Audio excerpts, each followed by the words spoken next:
महाराष्ट्र विधानसभा चुनाव में अंततः मुख्यमंत्री की दौड़ की रेस अब समाप्त हो गई है। जिस बड़े कंट्रोवर्सी के रूप में महाराष्ट्र विधानसभा चुनाव के मुख्यमंत्री के चयन का जो फैसला देखा जा रहा था, वो अंततः किसी को देखने नहीं मिला और एकनाथ शिंदे ने कॉम्प्रोमाइज करके उप मुख्यमंत्री पद ले ही लिया और देवेंद्र फडणवीस ने कल ठीक शाम 5:30 बजे मुख्यमंत्री की शपथ ले ली। इस शपथ ग्रहण समारोह में प्रधानमंत्री नरेंद्र मोदी, नितिन गडकरी, अमित शाह और एनडीए के बहुत से राज्यों के सीएम भी शामिल हुए थे। इसके साथ ही नीतीश कुमार और चंद्रबाबू नायडू सहित अन्य सेलिब्रिटी गेस्ट के रूप में भी शामिल हुए थे। महाराष्ट्र विधानसभा चुनाव के बाद काफी सारी थ्योरी राजनीतिक गलियारों में घूम रही थी।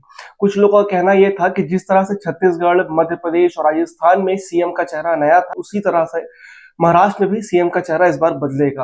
और कुछ लोगों का यह भी कहना था कि बीजेपी के राष्ट्रीय नेतृत्व का कोई बड़ा नेता ये नहीं चाहता कि देवेंद्र फडणवीस वापस से सीएम बने, इसलिए वह एकनाथ शिंदे को मोहरा बनाकर अपनी चालें चल रहा है। लेकिन अंततः ये सभी खबरें अफवाह ही बनी रह गई और सीएम की शपथ देवेंद्र फडणवीस ने ले ली। सूत्र बताते हैं कि अगर देवेंद्र फडणवीस की मुख्यमंत्री बनने की जो रणनीति है, जो स्क्रिप्ट जो तैयार की गई थी, वो चुनाव के 4 महीने पहले ही तैयार की गई थी। अब आपको एक चीज और बताते हैं कि एक रूम था, एक रूम में बीजेपी के काफी सारे बड़े नेता बैठे हुए थे और वहां पे ये 4 महीना पहले, इलेक्शन के 4 महीना पहले, महाराष्ट्र इलेक्शन के 4 महीना पहले ये तय हो गया था कि देवेंद्र फडणवीस ही मुख्यमंत्री बनेगा। अब आप सोचेंगे कि तो ये क्या झोला है भैया, जब मुख्यमंत्री उन्हें को ही बनना था तो ये इतना सारा हंगामा काहे हो रहा था। तो इसके पीछे की वजह भी आपको बताते हैं। असल में बीजेपी ने यह तय किया था कि अगर महायुति को अच्छी खासी सीट महाराष्ट्र में मिलती है तो देवेंद्र फडणवीस को मुख्यमंत्री बनाया जाएगा। लेकिन अगर किसी कारणवश महायुति हार जाती है या फिर बीजेपी को अगर अनुमान अनुसार सीट नहीं मिलती है तो देवेंद्र फडणवीस को राष्ट्रीय अध्यक्ष बना दिया जाएगा। अब ये सोच रहे होंगे कि जब सब पहले से ही तय था तो इतना हंगामा काहे कर रहे थे भैया। तो अब आपको बताते हैं कि ये सब के पीछे का कारण क्या है। तो इस सवाल का जवाब आपको मिलेगा 30 जून 2022 जब शिवसेना टूटी और एकनाथ शिंदे भाजपा में शामिल होकर महायुति का गठन हुआ और देवेंद्र फडणवीस को मुख्यमंत्री पद छोड़ना पड़ा। इसके बाद देवेंद्र फडणवीस ने काफी आनाकानी की और सरकार को बाहर से सपोर्ट देने का वादा किया, लेकिन प्रधानमंत्री नरेंद्र मोदी के कहने पे वे सरकार में शामिल हुए और उप मुख्यमंत्री का पदभार संभाला।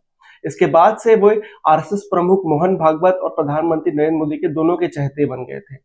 उन्हें यह वादा किया गया था कि जब अगली बार विधानसभा चुनाव होंगे तो उन्हें एक सम्मानजनक पद दिया जाएगा। तो ये एक सबसे बड़ा खेल था कि इस बार जब चुनाव हुए तो एक जिम्मेदारी भी नरेंद्र मोदी पे और आरएसएस मोहन भागवत पे थी और पूरे पार्टी पे उन दोनों का प्रेशर भी था कि अगर इस बार सरकार बनती है तो देवेंद्र फडणवीस को 2 बड़े नेताओं का, सबसे बड़े नेताओं का सपोर्ट था। भैया भाजपा से जुड़े कुछ सोर्स बताते हैं कि जिस दिन 23 नवंबर को महाराष्ट्र विधानसभा चुनाव की रिजल्ट आए और भाजपा को एक बड़ी बहुमत मिली, उसके बाद प्रधानमंत्री नरेंद्र मोदी ने देवेंद्र फडणवीस को खुद स्वयं कॉल करके मुख्यमंत्री बनने की शुभकामनाएं दे डाली। अब आपको बता दें कि देवेंद्र फडणवीस के मुख्यमंत्री बनने की सबसे बड़ा कारण आरएसएस का भी है।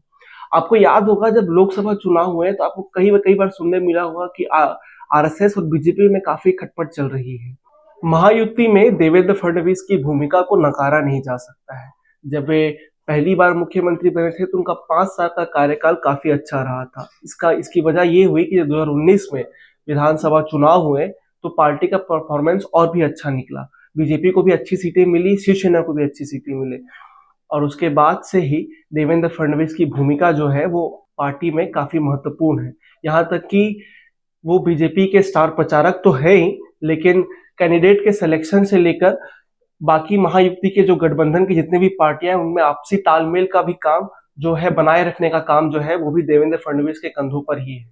2019 में महाविकास अघाड़ी की सरकार बनने के बाद भी देवेंद्र फडणवीस ने शिवसेना और एनसीपी को कभी चैन से रहने नहीं दिया। बताया जाता है कि शिवसेना और एनसीपी के बंटवारे की स्क्रिप्ट भी देवेंद्र फडणवीस ने ही लिखी थी। यहाँ तक कि अब महाराष्ट्र में कभी छोटे भाई की भूमिका निभाने वाले भाजपा पार्टी को मुख्य पथ पर लाने वाला जो व्यक्ति था वो खुद देवेंद्र फडणवीस थे। देवेंद्र फडणवीस की भूमिका कभी भी महाराष्ट्र में नकारना बहुत मुश्किल है। उन्होंने एक महत्वपूर्ण रोल निभाया इन 5 सालों में और जब सरकार नहीं थी तो उन्होंने 2.5 साल विपक्ष में बहुत महत्वपूर्ण निभाया और जब 2.5 साल बाद उन्होंने शिवसेना और एनसीपी जो उनकी विरोधी पार्टी थी, जो महाराष्ट्र में मुख्य पार्टी का दर्जा रखती थी, उन्हें कमजोर करने का काम भी देवेंद्र फडणवीस ने ही किया है। इसीलिए वो अमित शाह के बाद महाराष्ट्र में चाणक्य कहलाने लगे। बीजेपी के बड़े नेता ये मानते हैं कि देवेंद्र फडणवीस जो हैं उनके महायुति के सभी बड़ी पार्टियों, सभी बड़ी लीडरों से अच्छे संबंध हैं। अगर कोई विवाद हुआ तो वो उसको संभालने में सक्षम है। इसके साथ ही उनके पास बतौर सीएम 5 साल का और बतौर डिप्टी सीएम 2.5 साल का अनुभव है, यानी कि उनके पास टोटल 7.5 साल का अनुभव है सरकार चलाने का। इसके साथ ही देवेंद्र फडणवीस बतौर हिंदुत्ववादी नेता के रूप में जाने जाते हैं। यही जो इंपॉर्टेंट फैक्ट हैं जिसके कारण देवेंद्र फडणवीस को महाराष्ट्र का मुख्यमंत्री चुना गया और देवेंद्र फडणवीस महाराष्ट्र के मुख्यमंत्री के रूप में कल यानी कि शाम 5:30 बजे शपथ लिया। आपके लिए स्क्रिप्ट तैयार की थी हमारे वरिष्ठ साथी विनीत तिवारी ने। कैमरे के पीछे हैं शेखर सिप्का और मैं सिद्धार्थ शुक्ला, व्यायाम भारत।